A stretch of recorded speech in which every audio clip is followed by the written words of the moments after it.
দৰঙৰ নামখলাত ৰাষ্ট্ৰীয় পতাকাক চূড়ান্ত অপমান। দৰং জিলাৰ চিপাঝাৰ বিধানসভা সমষ্টিৰ আঠিয়াবাৰী ৫ নং বুথ কমিটিৰ সভাপতি অজিত কলিতাই ৰাষ্ট্ৰীয় পতাকাক চূড়ান্ত অপমান কৰাৰ অভিযোগ। মন কী বাত অনুষ্ঠানত পতাকা উত্তোলনৰ কাৰ্যসূচী আছিল নেকি? ৰাষ্ট্ৰীয় পতাকা ক'ত কেতিয়া উত্তোলন কৰিব লাগে তাৰ সাম্যক জ্ঞান নথকা বুথ কমিটিৰ লোকে কেনেকৈ বুথ পৰিচালনা কৰে তাক লৈ এতিয়া চিন্তিত হৈ পৰিছে আঠিয়াবাৰীবাসী।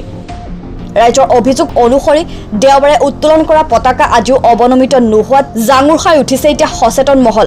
নামখলা হাইস্কুলৰ অৱসৰী শিক্ষক সত্য চহৰীয়ে জাতীয় পতাকাখন দেখি লগে লগে অৱনমন কৰে। ৰাষ্ট্ৰীয় পতাকাক চূড়ান্ত অপমান কৰা বুথ কমিটিৰ একাংশ বিষয়ববীয়াৰ বিৰুদ্ধে জিলা বিজেপিয়ে কি পদক্ষেপ গ্ৰহণ কৰে সেয়া হ'ব লক্ষণীয়।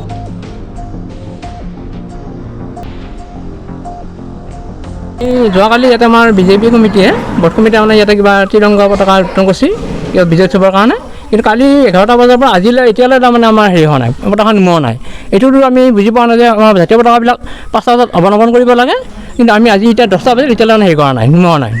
এতিয়া চৰম অপমান কৰিছে জাতীয় পতাকাখনক, আৰু আমাৰ জাতীয় পতাকাখন হেৰি কৰিছে এইটো আমাৰ প্লাষ্টিকৰ যদি জাতীয় পতাকা তুলিছে তেওঁলোকে, কোনো ধৰণৰ ইয়াতে মানে সূতাৰ জড়ি নহয়।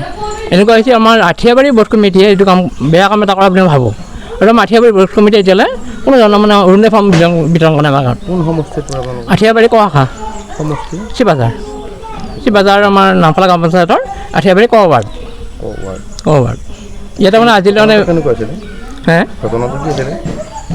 অৰুণোদয় না আমাৰ অৰুণোদয় ফৰ্ম এতিয়ালৈ গাঁৱৰ মানুহে পোৱা নাই, ইয়াত দিয়া নাই। পতাকাখন তাৰমানে আমি যিটো এতিয়া দেখা পালোঁ যে এনেকুৱা জাতীয় পতাকা যি দিনভৰ দুদিনীয়া কাৰ্যসূচী আছিল বুলি ক'ব নোৱাৰোঁ, কিন্তু কালিৰ পৰা আমি দেখা পাইছোঁ আজিলৈ পতাকা নিমোৱা নাই। এইটো কাৰণটো বুজি পোৱা নাই কি কাৰণটো। 5টা বজাত অৱলম্বন কৰিব লাগে। লাগে 5টা বজাত অৱলম্বন কৰিব লাগে, কিন্তু এতিয়ালৈ কৰা নাই। কিয় কৰা নাই আমি এইটো কথা নাজানিম। বছৰৰ সভাপতি কোন গম পায় নেকি? বৰ্তমান সভাপতি প্ৰতাপ দত্ত আছিলে, মেম্বাৰ হ'ল। এতিয়া অজিত কলিতা হেৰি আছে, বৰ্তমান সভাপতি আৰু সম্পাদক দায়িত্বত আছে। এইখিনি আমি এতিয়া মানে বুজি পোৱা নাই কাৰণটো কি। চৰকাৰে এইটো কি ব্যৱস্থা লয় যে এইটো কেনেকুৱা নিয়ম চৰকাৰে জানে এইটো কথা কি কৰে, জাতীয় পতাকা এসপ্তাহ তুলিব লাগে নে একদিন ৰাখিব লাগে, এইটো চৰকাৰৰ কথা। এইটো আমি এইটো মানে জাতীয় পতাকাৰ ওপৰত আমি আৰু বিশেষ জ্ঞানো নাই দেচোন, কিন্তু দেখা পাইছোঁ মানে পুৱা তোলাই গধূলি নোমোৱাই পাছত নোমোৱাই অৱলম্বন কৰে, আমি সেইখিনি জানো আৰু।